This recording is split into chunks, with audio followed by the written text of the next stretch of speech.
Welcome to our 3-Minute Therapy podcast.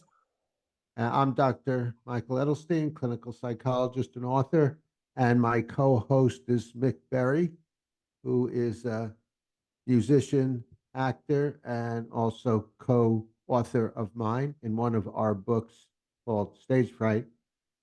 And we base our discussions on REBT, Rational Emotive Behavior Therapy, which was devised by the great Albert Ellis. Well, actually, he wasn't great. He acted greatly. He was famous. And Ellis, Ellis, has over 80 books. So those would be of interest, I'm sure. And what we base our REBT ideas on is that our emotions and behaviors don't come from our situations, but rather they come from our thinking about situations, as Epictetus had recognized around the turn of, I think it was about 100 AD.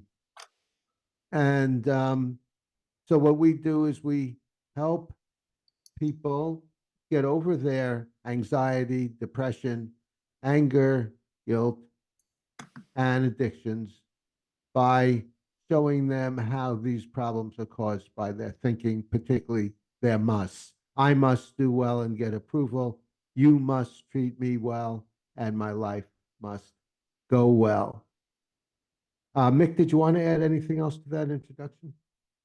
Just that you and I have been introduced by REBT because we employed it personally and found it so effective for us personally. And then we, because of that, will tell people about it and the benefits of it.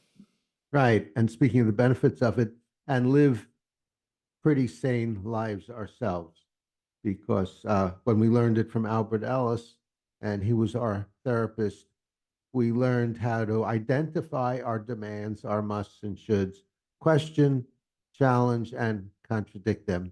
And we do that regularly. Right.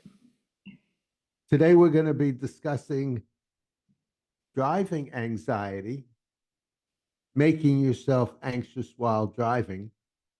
And it's not the possibility of having an accident that makes you anxious, or the possibility of getting lost while driving that makes you anxious, or none of these other problems that make you anxious, but it's your thinking about that. And some of the irrational thinking people have that make themselves anxious about driving are ideas such as, I must not be in an accident. Or if they haven't been in an accident in many, many, many years, and it seems highly unlikely, I must have an absolute guarantee I won't be in an accident. Or while driving and noticing that you might be late to an appointment, I must not be late. That would be awful. I couldn't stand it. I must not get lost if I'm driving and going to a place I'm not familiar with and haven't been before. And I must not get a speeding ticket. Can I go 5 miles over this miles per hour over the speeding limit, 10 miles per hour, 70, 20 miles per hour? And if I do, I must not get a speeding ticket. So those are some of the common demands people have that get themselves anxious while driving. Mick, did you want to add anything to Yeah. that? Yeah. The thing about driving is that the stakes are very high in terms of our own safety and in terms of money that can be lost from getting in an accident. So they're very high stakes. And we know from REBT, the more you want something, the easier it is to turn it into a demand. And so when we're driving with high stakes, it's very easy to make demands on our situation. I think this is one of the things, one of the factors behind road rage. The stakes are very high, and people end up having their irrationalities come out very easily and getting angry at other drivers if you're cut off And if things don't go your way, somebody doesn't let you into traffic, you're dealing with other people all the time, and everybody has their own set of priorities and their own set of goals they're trying to achieve when they're driving, namely getting from one place to another. And sometimes when we're in a hurry, it can heighten the, or we will easily heighten our rationalities when not only are the stakes higher, but we are in a situation where we are feeling a necessity to get to a place on time and finding it difficult to do it. And it's a perfect example of when our goals are thwarted or possibly thwarted, that is when we can disturb ourselves. That's right. So I think that's a very good point, that the more important something is to you, the more likely you are to make it into a must. And the reason for that is not because you were abused as a child or anything that Freud might tell you, but because you're human. And as you're saying, Mick, humans have the tendency to escalate their preferences into demands. Yes, Mick? Yeah, and I was going to say that we in REBT, we encourage people to keep their desires, even their very strong desires.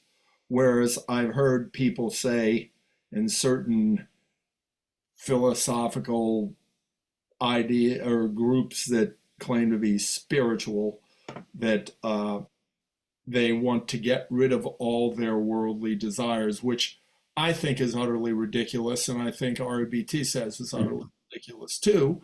If you're in the habit of turning your strong desires into a demand, simply work on not turning your strong desires into a demand, and then you can enjoy your strong desires. So REBT advocates retaining your desires, get rid of your demands. Yeah, and one of the mistakes people make in trying to get rid of their strong desires is by going to the other extreme and saying it doesn't matter at all. It doesn't matter at all if I'm late, or it doesn't matter at all if I get lost or I get a speeding ticket. But that's the other extreme. So, as you're saying, Mick, keep your strong desires, work toward achieving your strong desires. That's what makes life interesting and challenging, but don't convince yourself it doesn't matter at all, because it does, because you'd like to achieve your goals. Mick?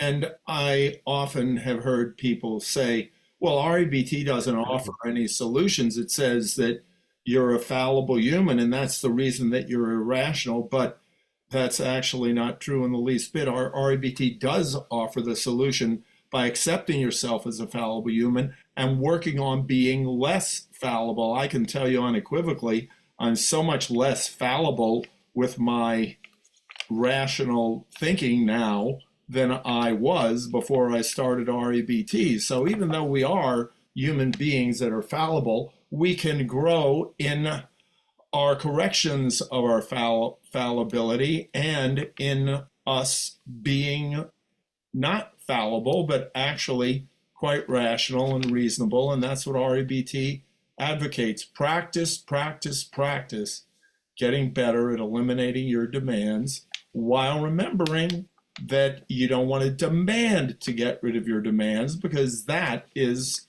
the most self-defeating attitude you can have. But that doesn't mean you can't get rid of most of them. You can, but don't, if you demand to get rid of your demands, it's impossible to get rid of demands because you're making a demand to get rid of demands, and that's utterly nuts.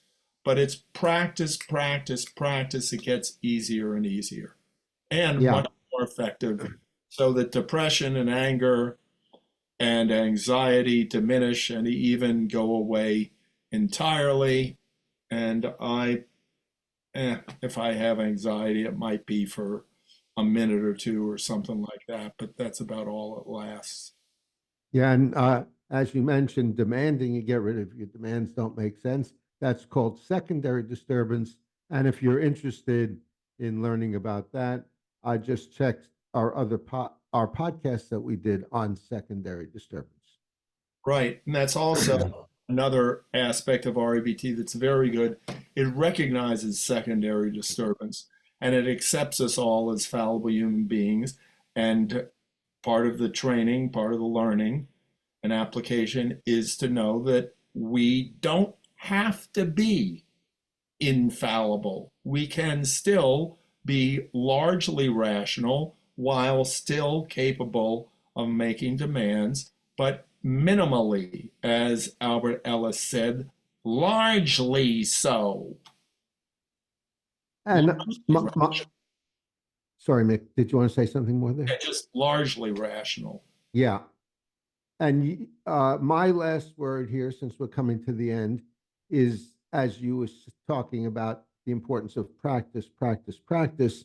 And one of the main ways of practicing uprooting your demands is to write them out and write out all the reasons why your demands are false. And all demands are fictions. There's nothing you must do except die one day, but it's in terms of psychopathological musts, there's nothing you must do. So write out your musts, identify your musts, and write out all the reasons they're false. Mick, did you have a last word? Well, tell me what you think of this. I think it really just comes down to us recognizing that we don't have to get what we want, no matter how much we want it. We don't have to get what we want, and we can accept that life doesn't necessarily go the way we want it to go. However, we can strive to get what we want, and a good part of the time we do get what we want. But demanding to get what we want actually makes it harder to get what we want. Okay, great. And just to close up, I want to remind you that I'm Dr. Michael Edelstein. I'm a clinical psychologist. I've written 5 books. My latest book is called How to Be Laid Back, Yet Accomplish Stuff, which is basically on procrastination, 17 ways to deal with procrastination. And we're here with Chris Rossini, who's our tech engineer. So thank you for viewing. If you have any comments, put them below, or questions, put them below. Give us a thumbs up if you like this. Suggest subjects you'd like us to address. Volunteer if you'd like to be a guest on our program. And subscribe to the 3-Minute Therapy podcast to do what, Mick? To stay on the rational side of life. Well said.